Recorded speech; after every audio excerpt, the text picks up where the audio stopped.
So if my name is Ruth Schwendinger, I get to work with Prevention Network on the coalition capacity building programs. Um, I get to work with groups all over the state on how can we enhance and build on what's already happening in the communities using the strategic prevention framework based on those proven effective strategies that people across the nation, across the world are using as prevention science. And so this is a workshop, part of a series that we've been doing. Each workshop is standalone, but the series is all about capacity building for our folks in Michigan and those specifically working with community-based coalitions, task forces, or work groups. Joining me this evening is Ashley Gleason. Ashley's going to be sharing with us a little bit about presentation and communication techniques, and we're going to go back and forth on that a little bit. So I would like to ask you to share with us, if you're comfortable on camera, share with us one thing that you hope to learn from this session this afternoon, evening. And so I'm going to ask you, if you're comfortable sharing that on camera, go ahead, unmute yourself and share.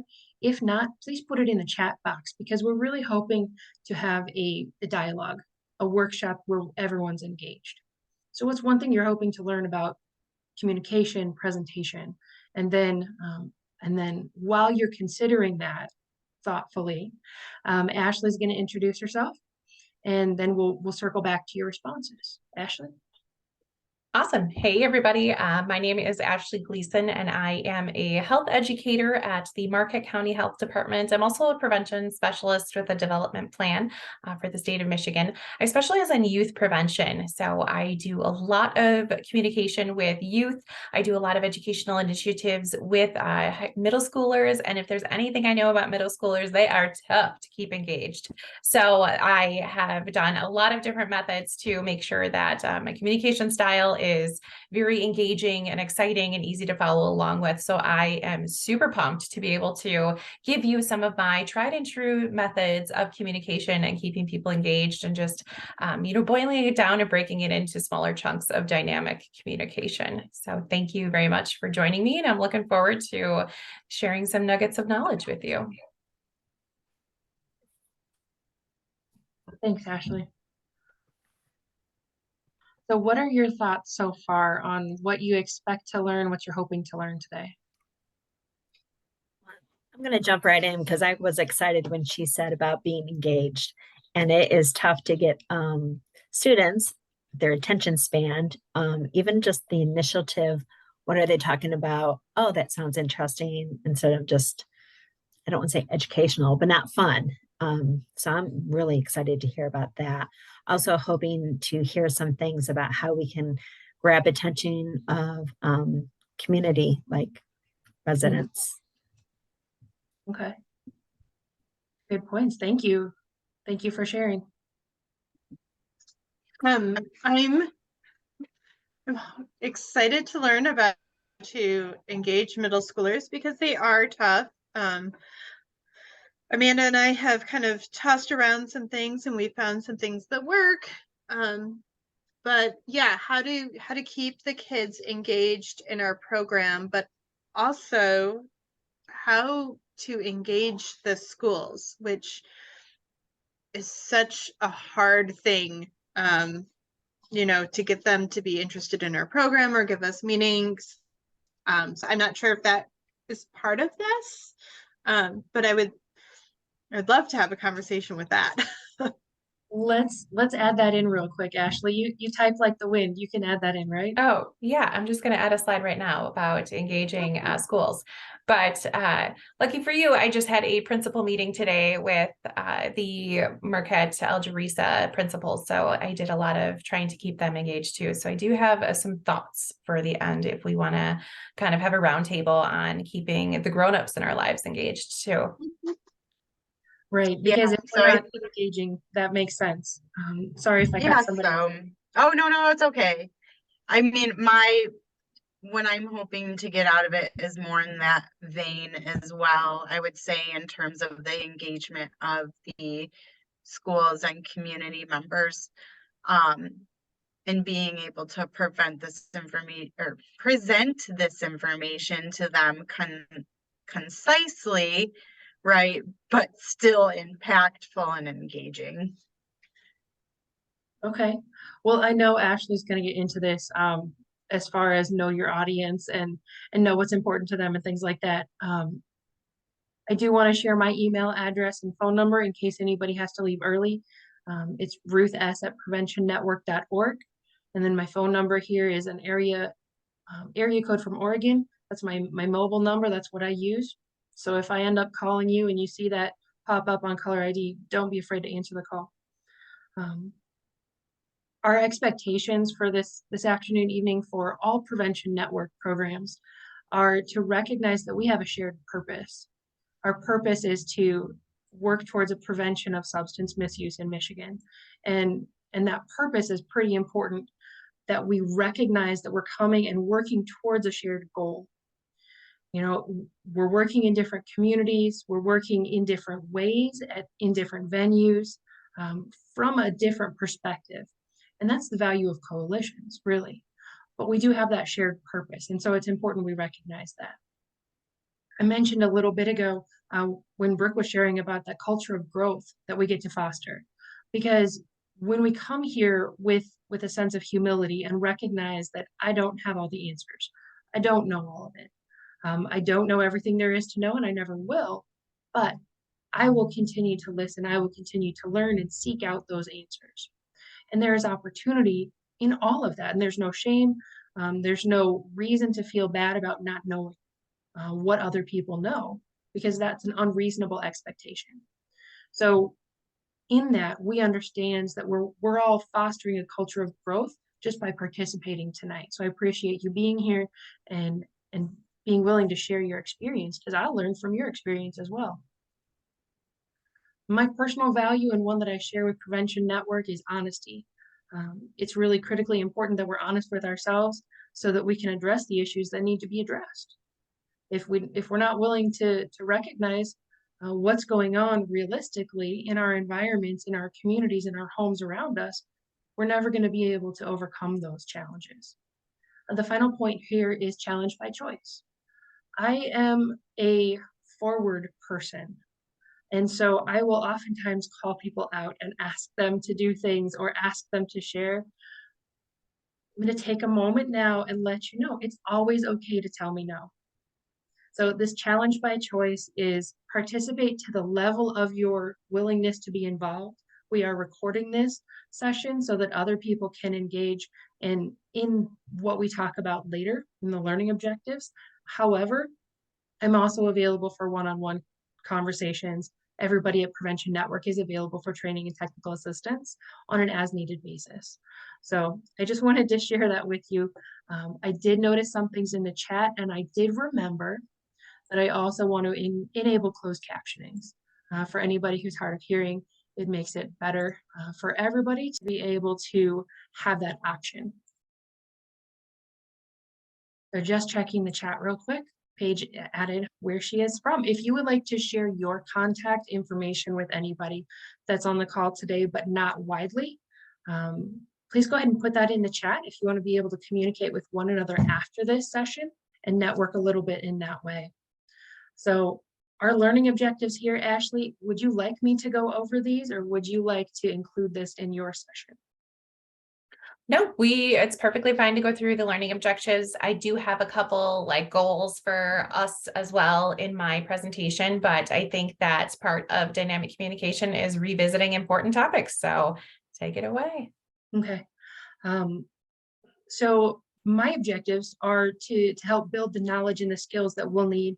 And a lot of this might just be enhancing what you already have, right? A reminder of these points.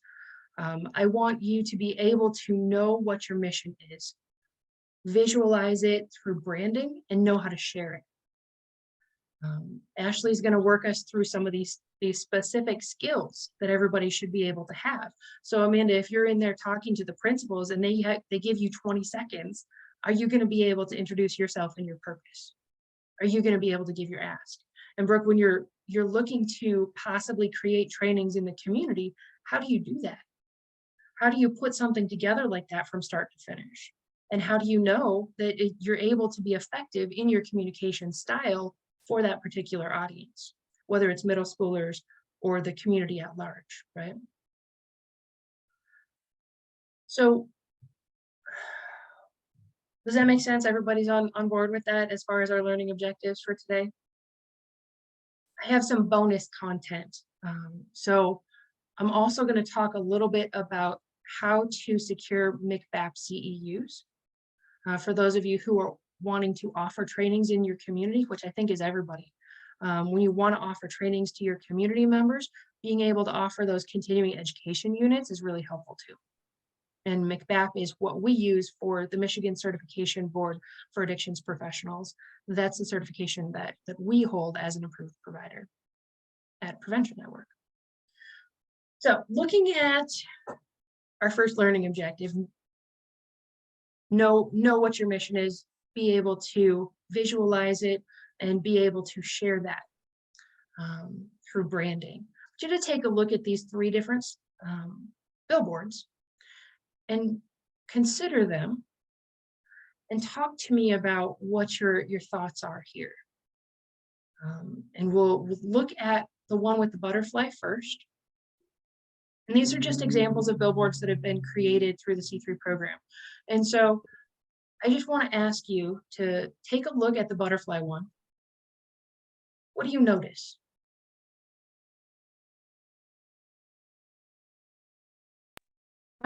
I like that all of the information is right there. You know, the phone number, the website.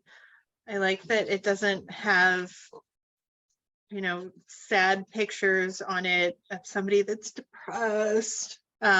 Right. So it's pretty uplifting. It has appropriate imagery, and all of the relevant information is right there. Mm-hmm. Thank you. Those are good things to notice. I agree. Contact information is just right in your face. There's no hunting for it. It's right there. I'm not sure if this was billboard or in a magazine or where, but it's very simply put. Okay. I like the use of negative space here. I think that it is not overwhelming. I don't feel overwhelmed when I look at this photo, and like, you know, resounding what she had said with, I don't see any sad people. I also like the idea that the butterfly often inspires hope and change. And that is the first thing that I think of when I see a butterfly. So I really like that they use some really appropriate imagery here. Okay. Good noticing. Anything else that you want to talk about on this one? Okay. I like the coloring as well. It's calming. It's going to stand out in the environment in which it was created. I agree with using that imagery of the butterfly. Oftentimes we can claim symbols and use those to invoke that emotional response. So when we're communicating, we want to be very aware, not just of the words we're using, of the colors, of the environment, the space around it, and the other subtle imagery and the other subtle things like the butterfly image. One other thing I want to point out with this is the different levels of color. So we've got the darker blue and the lighter blue. All of it's consistent. It's one package deal. It doesn't look like somebody cut and paste from multiple different areas and threw something together, right? This is a professionally done billboard. The last thing I want to mention here is the co-branding. We see at the bottom left, the Berry County Community Mental Health Authority logo and name, and the bottom right, the Substance Abuse Task Force. So looking at those logos, when I look at the logo on the bottom left, I see a fish in a stream, right? I see a piece of a larger whole working together in a community. And it's a healthy, clean blue community, right? So what I see on the right is 2 pieces, a bigger and a smaller piece connecting. And for me, that symbolism is there as well. So I notice those things when we're talking about branding and communication and your vision through branding. Those are the things I notice in that one. So I'm going to ask you all to do the same thing we just did in the one on the top left. But I'm going to ask you to also mention what you notice about their logo. So the keys to being drug-free.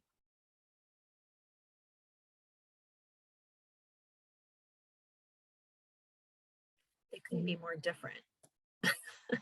From the one color palette to a very busy color palette. Is this a billboard as well?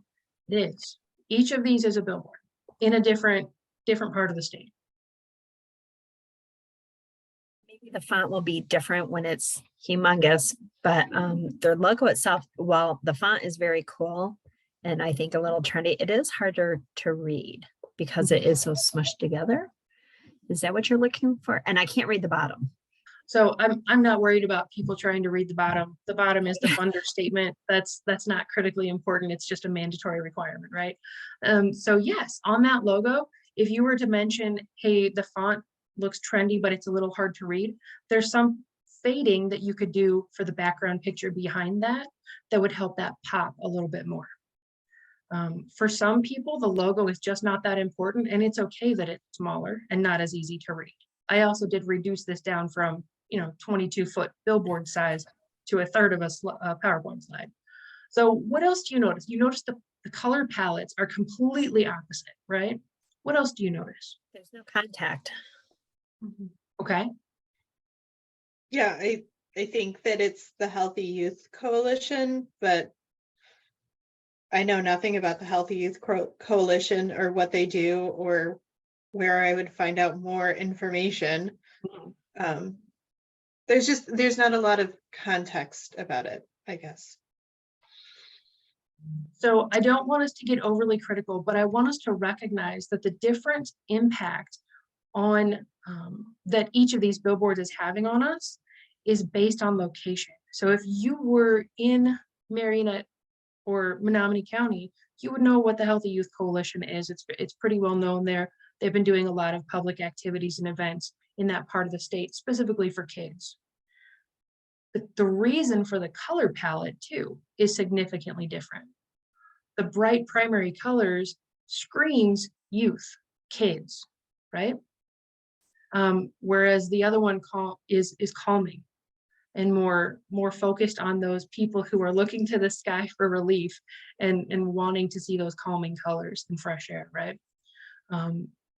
Whereas the color palette on the left, we've got the clear white and yellow bolded words that are going to grab the attention of adults, and the colors in the image that are going to grab the attention of the kids. So looking at it from that standpoint, sometimes the logo is more important. Sometimes the contact information is more important. Keep all that in your mind. What do you notice about the third billboard?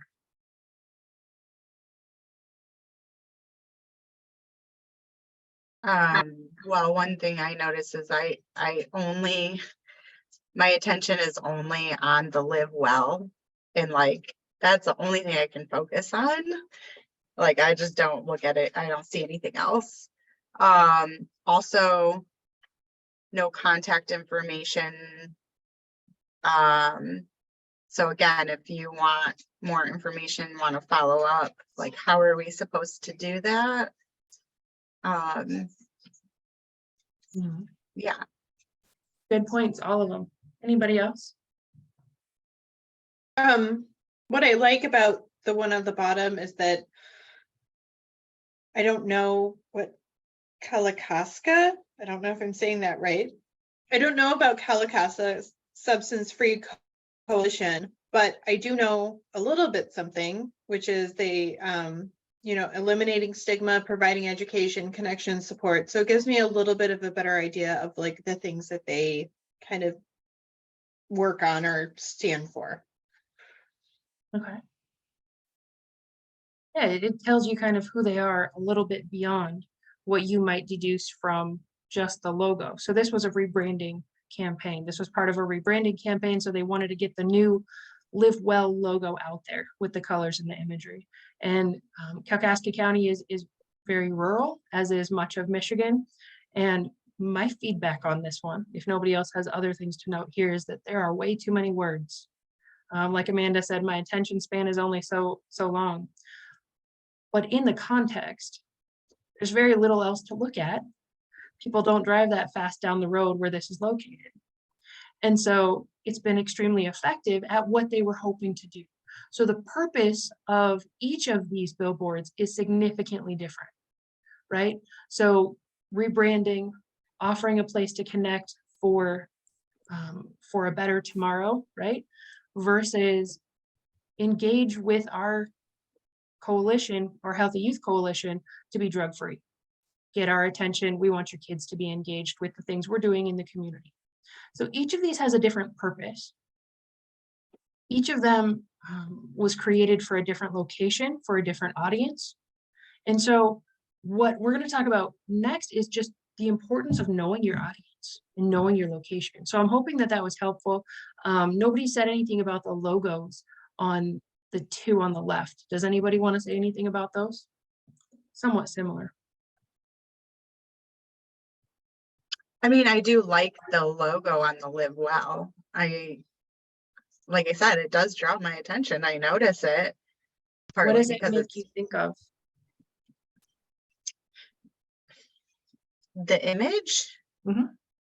The image makes me think of plants and growth. And then I think it's aesthetically pleasing with the green and the blue colors, and but yeah. Okay. Any comments on the logo for Healthy Youth Coalition? What do we notice about that? What does that say to you? Does it represent clearly what their purpose is? Speak up there. I think the one on the top, the Healthy Youth Coalition, it's about people. Mhm. The little figurines there. The Live Kalkowska one, it's pretty. I immediately went to medical. I don't know why.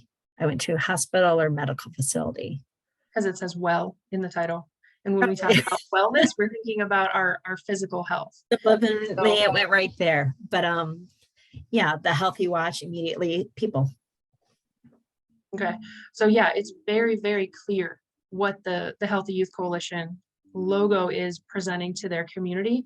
It's about people standing tall to lead the well-being and health of youth, to protect and to offer that support, right? Consider my logo. So yes, consider your logo. I would like you to, I'm going to go ahead and stop sharing and allow Ashley to take over at this point. But I do want to draw you to the point where you're considering your own logo. What is it in your logo, in your mission statement, in your name that clearly conveys what you do? Because as Amanda said, we have limited attention, right? You know, if you need to make the biggest impact and draw the biggest attention to your critical point, can you summarize in fewer words what you're trying to communicate? I don't know. And so I would like to encourage you to have those thoughts, and we'll circle back to that as an activity if we have time. I did promise Ashley 30 to 45 minutes, and I do have closing remarks as well. So we have about an hour.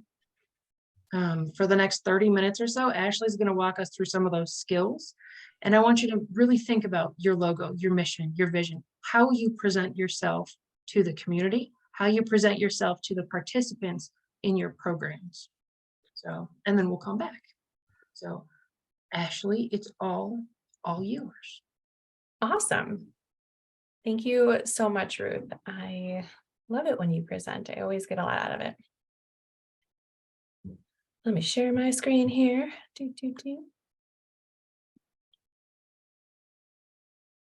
All right. Pushing the big present button. Here we are, dynamic communication.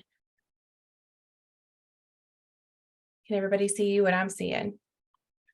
Fantastic. Seeing head nods, that's great.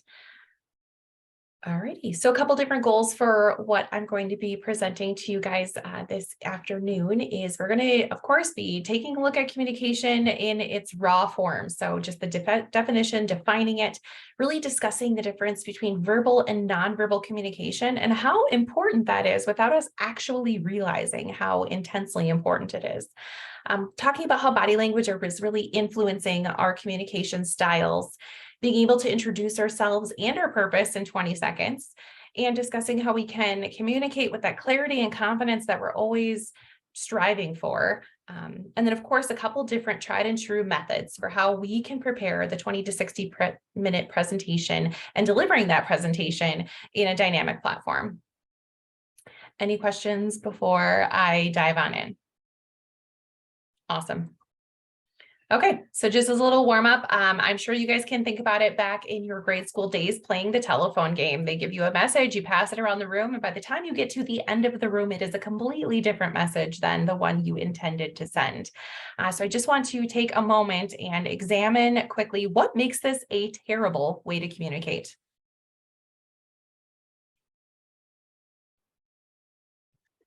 There's not an opportunity to check if your interpretation of the message is correct. Yes, so there's no cross check. We don't ever get to say, hey, can you say that again? Or I didn't understand. It gives us no opportunity for feedback. Why else is this a bad way to communicate? Yeah, I despise this game because I'm not permitted to go back to the original source, right? Yes. And I too despise this game. So when I do my communication unit with the kids, I actually don't even play it in the classroom. I just discuss it and talk about how it's a bad way to communicate, because it gives us no opportunity for clarity or for confidence. It doesn't give us an opportunity to examine our message, kind of like Ruth had said. It is just all of the telltale markers of poor communication. And that, of course, is why at the end of it, our message is not the same. So moving on to how we can help correct that. How can we make sure that our communication is both dynamic and effective? A couple different things. First, we'll start with the art of the good old introduction. So a warm introduction is a really optimal method for a great beginning. So this means huge deals and partnerships, friendships, and relations. This is the fuel to your healthy beginning of any partnership or relation, even if you're introducing yourself to a family member or in the classroom. Your power of your introduction is immense. Couple different tips for that. So I want you guys first to put psychology in your back pocket. Understand that people are going to be gaining that first impression of you in about 10 seconds. That's not fair. It's not fair at all. But it is the reality. The moment that you walk into the room, it is lights, camera, action, and they are gaining that impression of you far too soon and very quickly. I want you guys also to acknowledge your limitations. So if this is not your forte, I want you to dive into those coping mechanisms for anxiety and have them in your back pocket ready to go. We'll also discuss some tips for that in the next session. So if this is not your thing, if social anxiety it makes you sweaty, then that is something that we want to examine. So acknowledge your limitations, whether or not you are able to effectively engage in the environment that you're in. Next one is pause oh yeah. And I did send you a direct message here. Oh, sorry. When we're talking about use a warm introduction, can you break that down for us a little bit more? And then we talk about this first impression being critical. We need to learn a couple of ways and talk about maybe dialogue, how we can overcome a bad first impression or a less than positive first impression. Because a lot of times we've already made those introductions to the people we're trying to bring into the circle and influence and share our information with. And so I'm wondering if we can actually workshop these steps and do that. So I want to make sure everybody's able to engage. And Ashley, you've said you're good with dialogue as well. Would you like people to use the chat and I can interrupt? Or would you like people to unmute themselves when they have questions or comments? Yeah, you absolutely can unmute if you'd like to. You can use the emoji feature and raise your hand, and I can kind of stop and make sure that I call on you. You can raise your hand. There's only a few of us, so I can definitely see it. If you raise your hand, I can see everybody in one nice row here. So I am all for this being a very communicative style of workshop. And I also typically speak with a lot of enthusiasm and quickness. So if this pace is a little quick for you, feel free to let me know to slow it down or repeat something or dive in deeper. That is always allowed and appreciated. Constructive feedback is another part of presentations and dynamic communication, and making sure that you can call on your audience to create a platform where giving that dynamic feedback is always okay. So Ruth, you said you wanted us to dive in a little more on how important that first impression is. Yeah, so if we can talk about, we know how important a first impression is. How do we overcome that if we haven't made the best one? Is that something anybody else is interested in? If it's just me, we can skip past it. That's okay. I could put a couple points down. So the first impression is important. People unfortunately judge you within about 10 seconds. Having that warm introduction is important. A warm introduction is when you are actually introduced by somebody else. That would look like something like, hey, Mr. Smith, it's so great to see you this morning. I am actually with my friend Ruth. She's an amazing prevention specialist with a really important coalition. I would love to be able to connect you to and be able to have her tell you more about the work that she's doing with Prevention Network. And then Ruth could take it away from there. This also can look like the same thing on an email platform. This is very similar when you're introducing somebody over email and you say something like, hey, I would love to foster a connection between you and Mr. Smith. I think that you guys have I see a lot of overlap in the work that you're doing. And I think you guys could have a great discussion about our prevention programming in this community. And then fostering that communication from there. So when in doubt, seek the warm handoff. Make sure that you can find a connection with somebody that you know, or simply ask, say, you know what, I have been trying to connect with Mr. Smith for ages. And I know that you know him. So is there any way that you can foster a warm introduction so that we can start something and I can find out how I can best support him in the work that he's doing? Those are all different ways to foster that warm connection. So the elements of that warm connection, that warm introduction, are personal knowledge, like a personal relationship with the person, right? Asking for an introduction from someone who already knows them.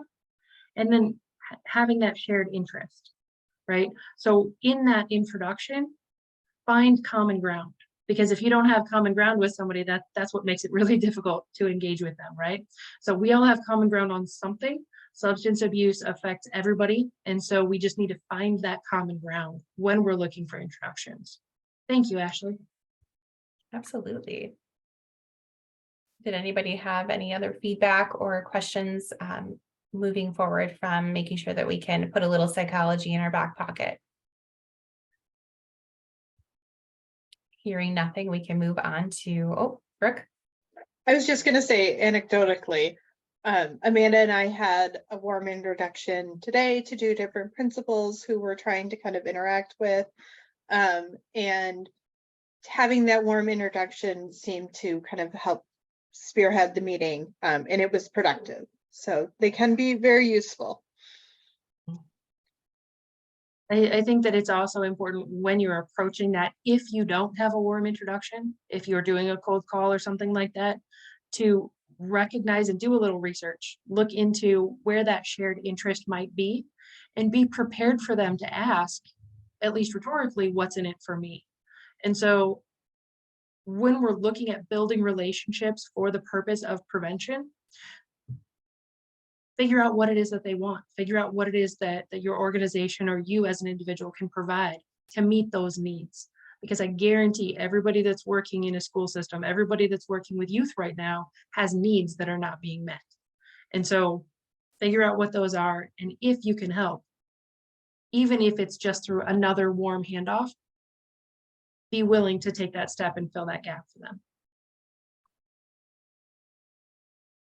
Awesome. And Ruth just touched on one of my number 1 topics for engagement that is in the slides coming. So make sure that we're finding that WIFM effect, the what's in it for me. Another great psychology hack to put in your back pocket, especially if you struggle with some social anxiety, is that people love talking about themselves. Now, this is not, before you start judging, this is not a bad thing. This was a psychology piece that came with us from the Paleolithic era, we had to be extremely self-interested so that we did not get eaten by saber-toothed tigers. So we are by nature a very self-interested species. And the first best way to be able to have somebody leaving saying, you know, I really liked her, but I'm not sure why, but she was great, is to be able to get them talking about themselves and mean it. Make sure that we are sincerely asking things like, what do you enjoy doing? Or what do you love about your job? Or what part of prevention challenges you? Making sure that we can help engage in communication where people are talking about some of their own self-interests. It's also a proven psychology hack that when we're talking about ourselves or talking about self-interest, that we are releasing dopamine. So we are getting some of that feel-good feedback right away when we're talking about ourselves. This is also why social media is so addictive. It's because we're getting that constant, awesome feedback every time that we start talking about ourselves in any capacity. So, and when in doubt, when I don't know what to say, I always ask them something about themselves, get them talking. It takes some of the pressure off if you struggle with that first impression. And if you struggle with the first impression, again, we're going to anxiety. So mental rehearsal prior to the event is extremely important. All of your high-level athletes and anybody who is performing at a greater level is using mental rehearsal to do that or to do that effectively. That includes things like knowing what you're going to say prior to entering the room, having a couple questions canned, ready to go when you know I'm going to be able to ask something about themselves. So I'm going to have these questions ready to rock and roll on the back burner when I enter the room. Explore both conventional and non-conventional methods. So we know about 5-finger breathing method or square breathing or mental rehearsal or even a little bit of meditation prior to a big event. But there are other unconventional methods that work fantastic as well. I always like to talk about big pose anytime that I talk about anxiety reduction, especially in social settings. And that is a really awesome TED Talk. You can look it up on YouTube, where they did a double-blind study of 2 very equally qualified candidates. They had the same resumes, they looked alike, they sounded alike, and they were interviewed by the very same boss. But one person resoundingly, time and time again, got the interview over the other one. And that's because prior to the interview, she performed what they call a big pose. And simply all it is making yourself large in time and space. This is another psychology hack that we carried with us from the Paleolithic era. We were less likely to experience danger, and we got an instant confidence boost if we could make ourselves as big as possible to predators or to people that threatened us. So if you simply at your desk, in a bathroom stall, in your car prior to the event, I'm not suggesting that you do this outside the door prior to entering, because that could look a little weird, but making sure that we're being big. So I will sit in my car and I will practice a big pose, simply making myself larger, or do this anywhere that you have a private spot for about 5 to 10 seconds and mentally visualize. When I enter the room, this is how I'm going to speak. This is what I'm going to say. I will be confident. I'll be communicating with clarity and confidence. And the moment you enter the room, believe it or not, this pose has given you an instant confidence boost and dynamic presence. At the end of the double-blind studies, the bosses that participated in these studies were not able to actually say why when they said, well, why did you want to hire one over the other? They're like, I don't know, but I just liked her more. It's because of the dynamic presence that they brought forward in that interview. So when in doubt, do a big pose. It's a very unconventional but neat method of anxiety reduction prior to any big event. Ruth. We do that during conferences and events all the time when we're introducing our speakers, right? So looking at it from that standpoint, recognize that that's something that happens around us all the time. As far as this is a big important person with all of these accolades and experience, pay attention to them. We do that for our speakers all the time with conferences and events too.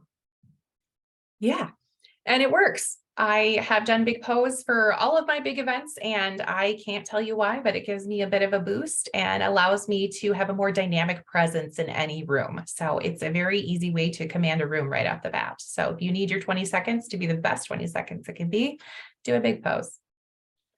And lastly, reading the room. Of course, I'm not saying that we can always read the room. Sometimes we're going to enter a room where we're unsure of the audience that is at hand, but we might want to prepare ourselves based on that audience and preparing our platform. We're going to discuss preparing our platform in greater detail when we talk about preparing an actual presentation. But preparing your platform simply means, am I preparing myself, my speech, my body, my look, my presence for the audience in which I'm presenting it to? So if you've ever had anybody tell you to read the room, this is what they mean, making sure that we can prepare our platform based on the audience that we have.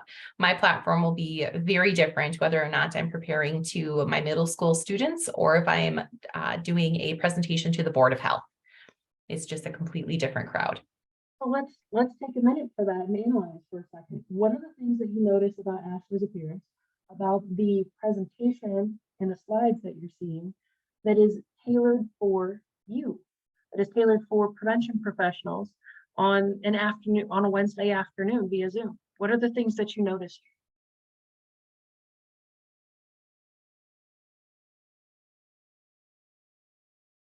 I couldn't hear the first half of what you were saying, Ruth. It was kind of muffled. Okay, sorry about that.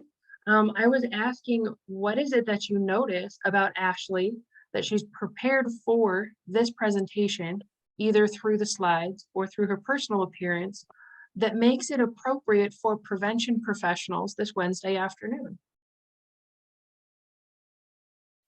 So for me, her slides are, they're calming. They have, there's not too much going on. The choice of color is appropriate. It's, pleasant. It's not bright colors that you might do for a kid's presentation. Good points. I like that it's concise. It's not too much, it's to the point. And then she elaborates on that. I appreciate that too. There's a lot of words here because we're all readers, like we're all able to read for ourselves, but she's not just reading it to us, right? And so Ashley is also in her office, professionally attired. She's not in a three-piece suit getting ready to present to middle schoolers, right? But based on the audience, she's been able to prepare herself and her environment and her presentation that is tailored for you all, for us. So I just wanted to point that out. If your audience doesn't read, you're going to use more videos. You're going to be much more animated if you're in person. You're going to use a dynamic tone throughout. So I might start using cartoon voices or speaking an accent if I'm working with a certain audience and I'm losing their attention. I'll get sillier, I'll get bigger so that I can maintain that attention. So when we're talking about middle schoolers, it's completely possible to be funny and silly about a serious topic. The most critical piece of that is allowing the students to know that you respect them and that you're willing to respect their decisions. However, you have to make sure that they're willing to engage with you in that process. And from experience that Ashley's had, from others, probably all of you have had this, you're consistently showing up and being available to those students is the best thing you can do for them. And so being concerned about appearance, being concerned about being fully prepared with a presentation should take a back seat to the relationships that you're building with those people. And so when we're talking about prevention, the core of it is relationships. Some days you're not able to fully prepare. Some days you spill or somebody spills something on your outfit and you're not able to be professionally attired for a presentation. Part of the culture of growth and part of the culture that we're developing within Prevention Network and for prevention professionals around the state also includes that grace. And so, yes, ideally, we're going to do all these things and dot all the I's and cross all the T's. But ultimately, we need to recognize that we're human. We make mistakes. Things come up that are beyond our control. And so have grace, not only with yourselves, but with other people, other professionals, and try to understand from their perspective that maybe they had an emergency room visit earlier today and they weren't able to fully prepare. They're still giving you their best. They're still giving you their attention and their time and their knowledge and ability to present to you. And so I just wanted to bring that up and have us pause and step back and recognize that Ashley is practicing what she's preaching here. So Ashley, back to you. Thank you for allowing us to stop and acknowledge and recognize the work you've put in here. Thank you for saying that. I really appreciate it. And I can resound off of that, that if it wasn't for the grace that people have given me, I wouldn't have the ability. I think it's very easy to stifle a growth mindset by not giving grace to people. Being able to, we want to allow people to grow, allow people to blossom, and be able to course correct. And a growth mindset doesn't happen, course correction doesn't happen when people are rooted in shame and disappointment. So it's a huge point, and I appreciate you being able to make that. I too need a lot of grace in my professional life. And if it wasn't for the people that gave me that, I wouldn't be half of the presenter I am at this current moment. So thank you. We have a lot of content and I'm actually running a little behind on time. So if we're still good, Ruth, that's great. Feel free to send me a little message or give me like a symbol if I'm going too slow at any point. You're okay. Awesome.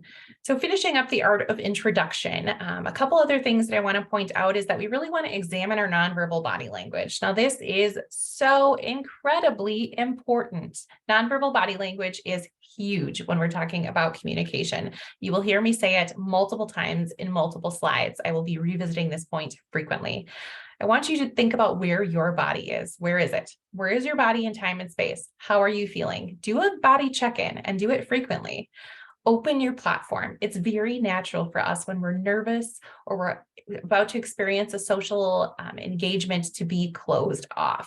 We clench our fists, we hunch our shoulders, we make ourselves small in a situation so that we feel more at ease. It is always easier to sit in the back row than it is in the front.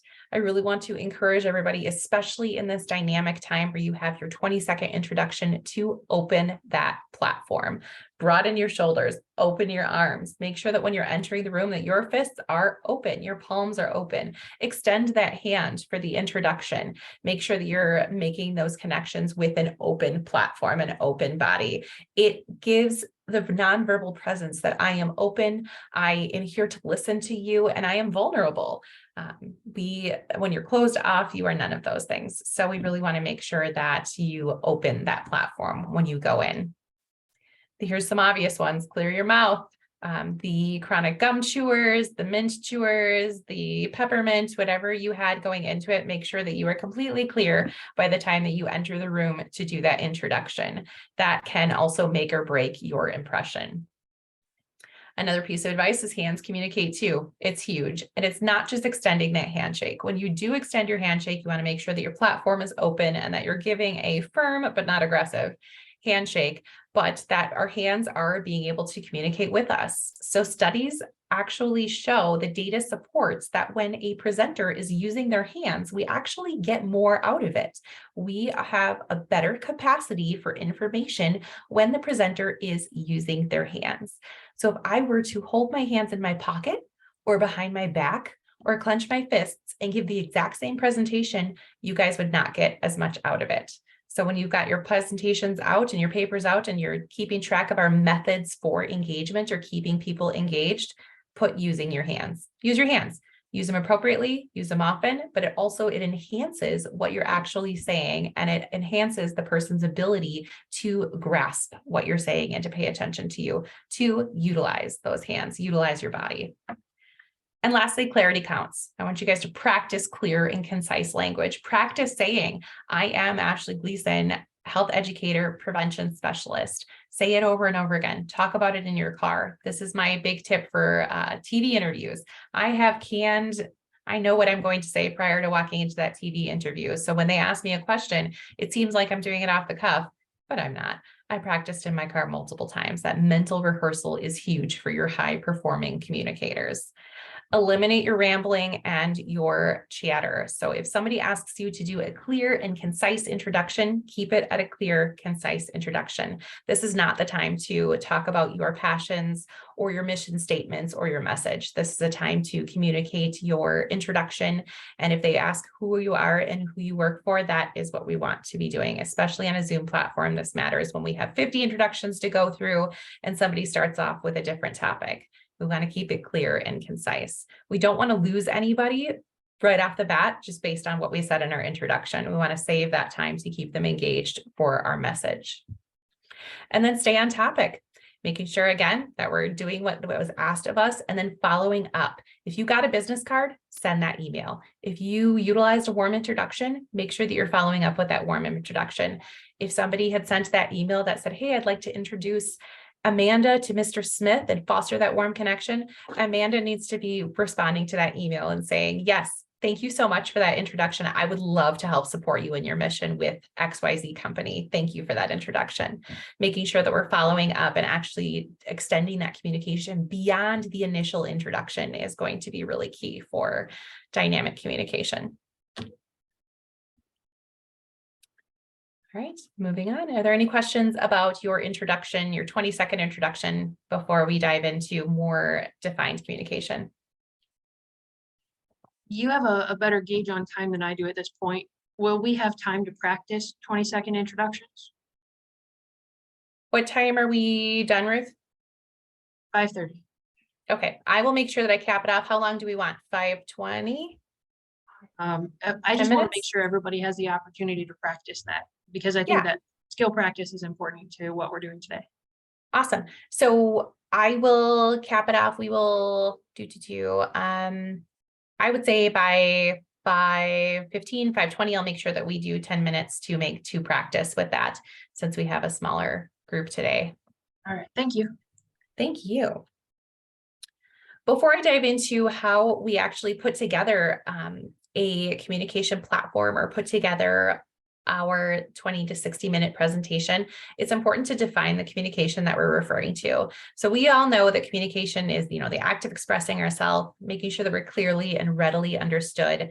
This is the part that I really want to drive home for people, though. Effective communication actually happens when the sender and the receiver not only get the same message, but interpret it in the way that it was intended. This is the root of our miscommunication. This is where you send that text message that had no intention of being interpreted the way it was, and all of a sudden we're in a misunderstanding. It's because you had sent the message, and even though the message that was sent is the same message that was received, it wasn't received in the same way. This happens a lot in our relationships where somebody had said, but that's not how I meant it. So we really want to make sure that we're utilizing different interpretive feedback, and texting is hard for that. So in your email communication, make sure that we're going the extra mile to use the appropriate punctuation. Make sure that when we're hitting respond, that we are trying to not use all caps where somebody might interpret us as shouting, using appropriate markers to have our intention known. Is this always possible? No, but we can use a lot of different ways to do that.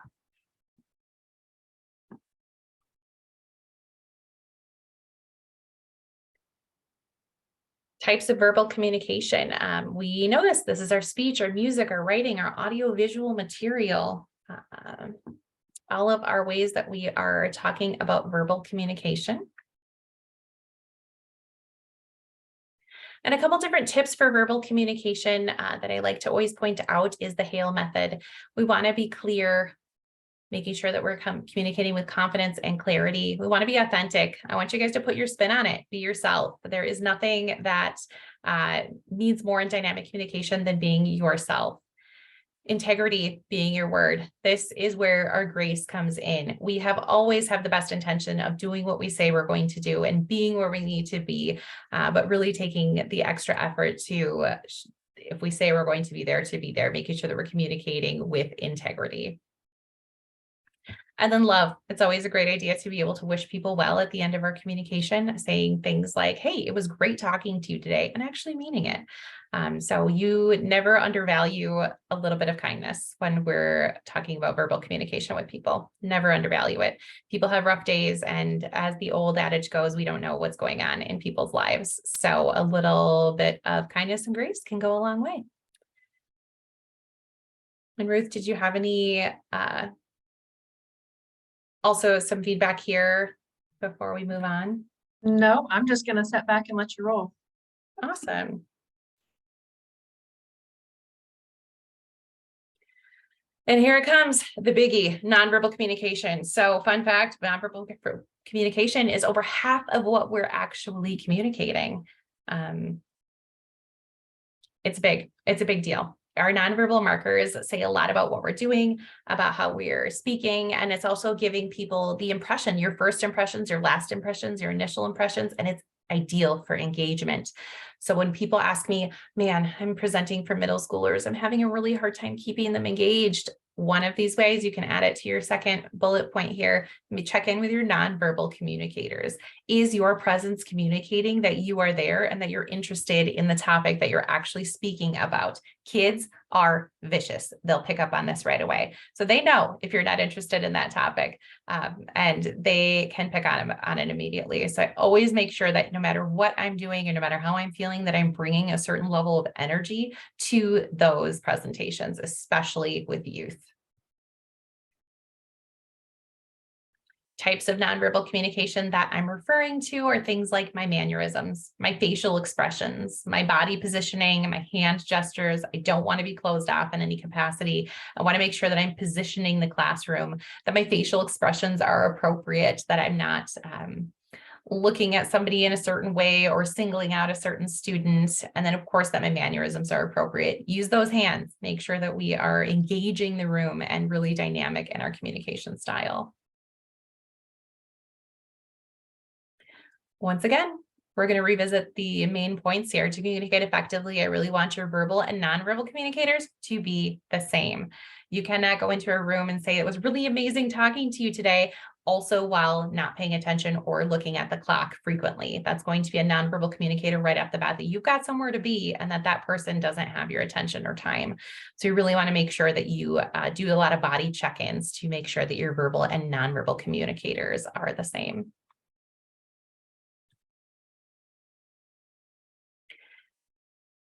And once again, it's always not about talking. So we always want to make sure that we are communicating with active listening as well. Now, what this means is that we are talking and listening to actually listening, not listening to respond. I'll say that one more time for you. So when we're talking about active listening, that we're listening to actually listen to the person and not listening to respond. Here's a great example of that. We're in a conversation, I'm telling you about something, and it's starting to get a little heated. We're talking about prevention, and I'm telling you all about how I feel that the best way to communicate with kids is to have a public speaker come in. And you know that that's not good prevention science, and you get yourself worked up, and it's happening more often, and you can't wait to respond to me, to tell me, and it's bubbling up. We know, I see a lot of head nods. Yep, we've seen those people, especially when we get on those sticky topics. Where we're not able to, where we know that people are just listening to respond. They can't wait to get that word in edgewise. So it's very important that with active listening that we are giving people a platform. A couple different, even if it's not a topic that we wanted to hear about, here are a couple different benefits of being a really active listener. You're going to get more information right off the bat. They're going to tell you how they feel and what they believe, and that's important. You're going to increase that trust. And we can pause there for just a second with Ruth. So it looks like everybody's really familiar, not just with active listening, but with some of the content that you're presenting. And so I'm wondering if we can skip through parts of this and just gloss over active listening, as important as it is for people participating in the recording. If you're not familiar with active listening, absolutely reach out to Ashley or myself to get more content and more support on this, because we recognize the value of active listening and recognizing that verbal and nonverbal communication goes both ways. So when Ashley's talking about this, we're looking not just at what we are putting out there, but what we're receiving. And so, Amanda, I saw you nodding along with those middle schoolers being vicious. Oftentimes, there is one person who sets the tone for everybody in the room. And so if you are not that person, you are much more likely to be reflecting that person's tone and attitude. So be aware, if you are not the person setting the tone in the room, recognize who it is and either consciously work against that and set the tone yourself, or lean into it if they're a positive influence on their peers, right? Do you know what I'm talking about with that? There's typically one student or one teacher, one person in the room who sets the tone. Yeah, I think I was head nodding about something different, but yeah. Okay. Yeah.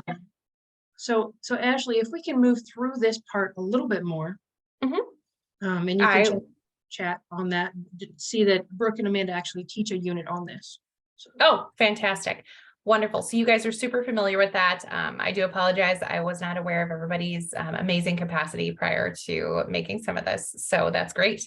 The biggest take home that I put away with active listening is this is a method of engagement. So when we're talking about keeping people engaged in our communication styles, you're going to inspire a higher level commitment from your people that you are trying to communicate to simply by active listening. So you can add that as your next bullet point for being a really dynamic communicator, and being a very engaging communicator is performing that active listening. You're going to get a higher level of commitment. People would be more likely to commit to you and your coalition and your mission by you being an active listener. Speaking of engagement, it's never been harder to keep people engaged in 2023. We can gloss over it for time, but initially I wanted people to kind of share their struggles and tips on keeping people engaged. But I think we did a great job of that already. People had kind of discussed that I heard a couple different people say that they're struggling with youth engagement and adult engagement alike. So we'll dive in we'll revisit that topic. We'll circle back. And then our last section, how do we actually prepare it? So we've got the introduction, we nailed it, we're ready to go. And now we have to deliver the speech. We have to actually go up and perform. How do we get it done? So we can break it down into what I call the 4 ACEs of your presentation, different chunks: assess, build, document, and deliver. And that's just a couple points, but we're going to break it down in further detail. And this is great for people that struggle with communication or public speaking, and they say, oh, I just have this huge topic. I'm super nervous. I don't even know where to start. This is where you start. Break it down into smaller chunks. First, we're going to assess. I want you guys, again, to read the room. Who are you talking to? Who is your audience that you're trying to communicate with when we are talking about dynamic communication? How is my message going to change based on my audience? Your message will be different, whether or not you're talking to young people or people in a professional atmosphere. Your platform is going to change. And how will my communication change based on that audience? You might need to be more dynamic with youth. Your voice inflection needs to be different. You might need to command the room. You may need to move around the room in a greater capacity when we are talking with youth. Youth have frontal lobes that are still being developed. So they are going to take a greater level of engagement in order to keep them on task and keep them listening to what you have to say. So read the room. Who is my audience? That's our first step. Second is building the message. What do I want to say? I've got this big topic, but what are my take-home points? Making sure that I'm able to say, what am I trying to say? What are my take-home points? And find your one thing. So if your kiddos only got one piece of instruction out of the entire hour lecture that you had just given, what's your one thing? What do you really want them to go home with?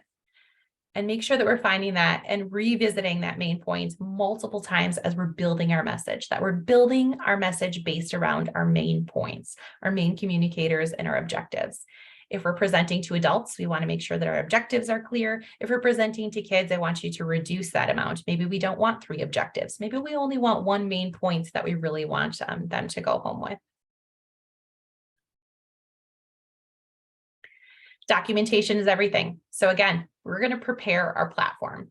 Our platform is two different things. Preparing our platform can be our technology. How am I going to present this? And our platform is also our body. That is a presentation tool that you bring to the table when it comes to dynamic communication. We want to make sure that we're putting technology on our side. Are you using Canva? Is it Google Slides? Is it PowerPoint? And know your location. Does my location have the capacity for the technology that I'm going to be utilizing? If your location doesn't have the appropriate plugins for a Canva presentation, you might want to utilize something different. And not all platforms are appropriate for every audience. It is not going to be appropriate to print out a report for your youth students. They're not going to want to see that. They don't want more paper, and it's not something that's going to keep them engaged. However, if you're at a Board of Health meeting or you're presenting to your principals, that might be a great way to keep them engaged because they can revisit it later and look at that information again on their own time. So making sure that we can examine whether or not we want to print materials or keep it fun and dynamic. Another tip for engagement with youth is to make sure that you're not doing too much talking. As much as they love me and they want to hear me talk, they actually don't. So we want to make sure that we're utilizing appropriate video content in your presentations. I recommend videos that are under 4 minutes. Anything over 4 minutes, you're going to lose them, especially if it's 6th through 8th graders. So making sure that after every 4 to 5 slides that you're utilizing some level of other content, whether it's a brain break or you're doing a activity or you're doing a video. Really utilize multimedia platform. For adults with developed frontal lobes, we have a greater capacity for those longer presentations. Kiddos don't necessarily do that. So make sure that we're utilizing other forms and realizing that not all forms are going to be appropriate for our audience. We have to read the room. Also acknowledging that our body is a platform. We need to communicate with clarity. We need to practice speaker self-care. So that looks like having water next to you when you need a sip of water. Did you sleep? Are you eating appropriately? Did you have breakfast this morning? That is all speaker self-care. You will perform at your highest level when you're taking care of the person that is presenting, which is you.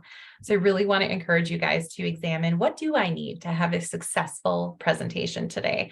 And have I packed that along with me for the day that I'm going to have ahead? And then again, revisiting that mental rehearsal. So making sure that when I go into the room that I am already prepared for, do I have my presentation saved in a couple different platforms? If the computer's not working, did I bring an extra charger? Have I mentally rehearsed what I need to say and what my take-home points are? And how am I going to say it? That's all part of preparing that documentation that's going to give you a really dynamic performance. And lastly, the delivery. It matters. Check with your body, make sure that we're doing a body check-in. What are your nonverbal communicators saying? Movement matters. Move around the room.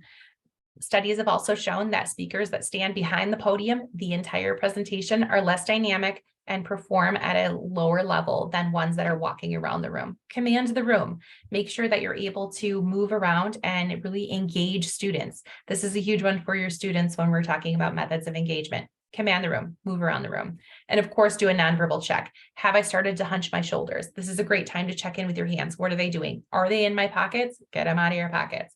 Could I be more open? Have I opened myself up, or have I started to crouch throughout this performance? Doing a body check-in at this point in time. Again, reinforcing those main points. Ruth had mentioned earlier, we want to be mission-minded. What is my goal for this presentation? How am I going to dynamically communicate what I need to say? And be concise when I'm doing it. We know that, again, it's hard to keep kiddos engaged. This is another method for engagement. Be concise. There is nothing that my kiddos hate more than any kind of unnecessary jargon. If I'm trying to say the same thing in 10 different ways, they instantly are checked out, making sure that I'm able to keep things really clear and concise. And a couple different engagement tips under the delivery method. Again, we want to find the with them. People really need to know what's in it for them.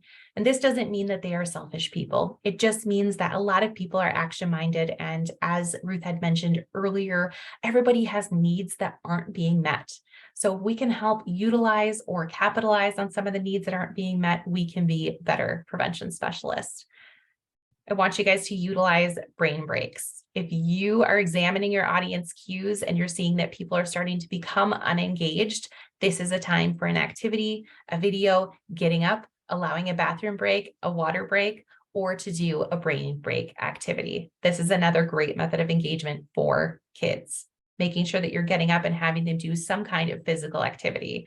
I have a dice. It's a foam dice that I bought off of Amazon.com, and it's got a bunch of different ways to move. So we roll the dice, and if the dice says 10 jumping jacks, we do 10 jumping jacks in the classroom. If the dice says get on the ground and roll around like a log for 30 seconds, that's what we're doing. Or if it's a 1-minute plank, we're doing that too. It's a great way to get them, okay, I'm looking at my audience cues. Kids are starting to lose interest. We're going to do a brain break to reel them back in. That's a great way to do that. So make sure that you're utilizing some of those brain breaks. And then check your expectations. It is not always feasible that we're going to have 6th graders be able to maintain our expectations for an entire hour. That's not always feasible for adults either. So we really want to check what kind of level of expectation that we have and whether or not it is achievable for the audience that we're presenting to. We really want to make sure that we have the bar set for our audience appropriately, and we don't want to have unmet expectations that cause frustration on our parts, because your frustration is going to come out in your nonverbal body language. Ruth. I just wonder if anybody else has experience with having unrealistic expectations for an audience. And I want to invite everybody at this point to get up and stretch, because I've been sitting most of the day at my computer. But for everybody else, when we talk about behavior in classrooms, a lot of times when we're doing behavioral health and talking about substance use prevention, there's this mindset of good behavior and bad behavior without trying to understand why somebody might be fidgeting or acting out or looking for excuses to leave the room. And so what Ashley just said about those breaks and those physical movement opportunities is really important for us as adults as well, but it's essential for kids. So if you have a student in your classroom who is not participating on a regular basis, and they seem to be always off task, it's important to be able to recognize why they're doing that and not label it as bad behavior, but label it, maybe they're neurodivergent, maybe they have ADHD, maybe they're just restless, maybe they're in need of a good night's sleep, right? So we don't know why people are experiencing what they're experiencing, but we can make allowances for it. So to the best of your ability, make allowances for those behaviors and those needs in the classrooms, if that makes sense, right? That's For all sure. And I had a very humbling moment today with a checked expectation where I had to give a presentation to a principal meeting. So part of our CTC process is to do a youth survey every 2 years. And I needed to pitch, that youth survey and gain commitment from our local principals. I was very humbled very quickly when I gave my presentation, which felt like a rock star performance. And after 10 minutes, I fell on hush, nothing. Nobody said anything. They simply said, "Thank you, Miss Gleason," and I was escorted out of the room. So I had to really check my expectations, because I was hoping for a question, a smile, a comment, anything, and it just wasn't something that I was getting from those professionals that day. So I have no idea what they discussed earlier. They could have been discussing some really heavy topics in this meeting. So I really needed to check those expectations and say, perhaps it was not my performance that was the issue. It could just be the meeting at hand.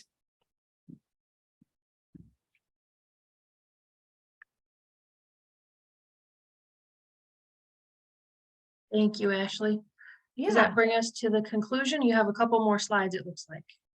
I actually don't. This is where we end at the conclusion. So we really want to, and I can flip back to where we're looking at, there we go.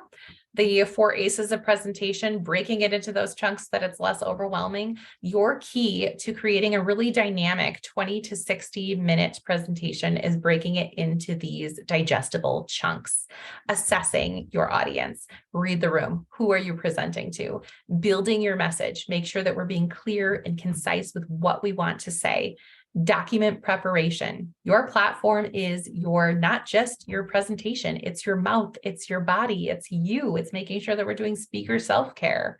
And then the delivery, how are you going to say this? Your tone, your attitude, how you're going to command the room.